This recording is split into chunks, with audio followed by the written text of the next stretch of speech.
Hello and welcome everybody to the Reside Daily Bite. I'm your host, David Doucette. I had another show planned for today, but something happened yesterday that prompted this idea. And the show today is about persistence, patience, and flexibility. And the reason I want to talk about that today is yesterday, if you recall, I was excited. It was Tuesday, it was Brokers Open, and I was going to get on the MLS after I released the Reside Daily Bite yesterday and plan my open house search for yesterday. Well, what happened is the video was going to be posted by 9 o'clock in the morning, and then I was going to do my research, and then I was going to go do tour my open houses.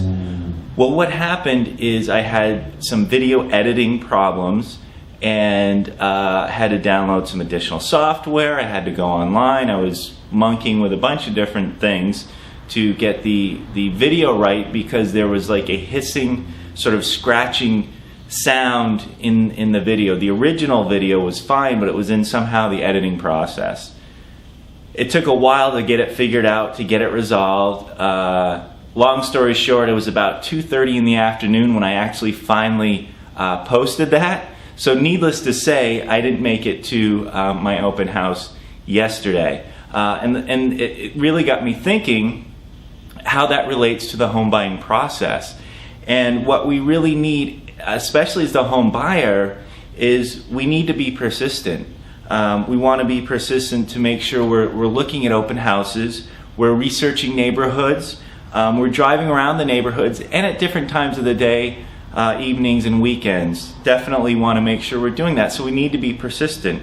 We also need to be patient as home buyers, because it can be a long emotional process. And the more patient we are, the better the process can be, and the more the realization that we need to be patient. Things are not going to happen quickly.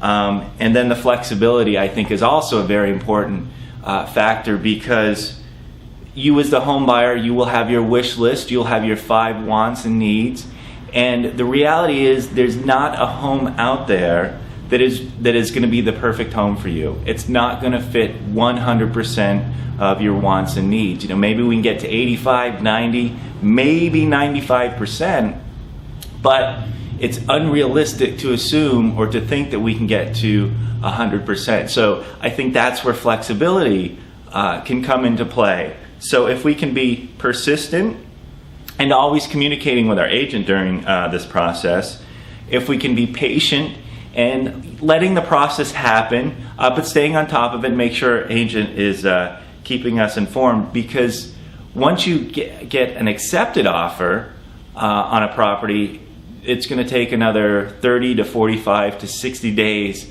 for that house to actually close, for it to become yours. And there's a lot that goes on in that time frame, so that's where the patience will come in, and again the flexibility, finding the right home for us. So what did I learn from yesterday? Because I had to be persistent, I went online several times, I downloaded a couple different programs to finally get this thing to work. I had to be patient as I was waiting for all this stuff to download, and I had to be flexible, because now it shifted the rest of my day around yesterday. So what was the lesson for me? The lesson for me was for me to stop editing videos on PCs and go get an iMac. So an iMac is in my near future, and my name is David Doucette, and I thank you for joining me today.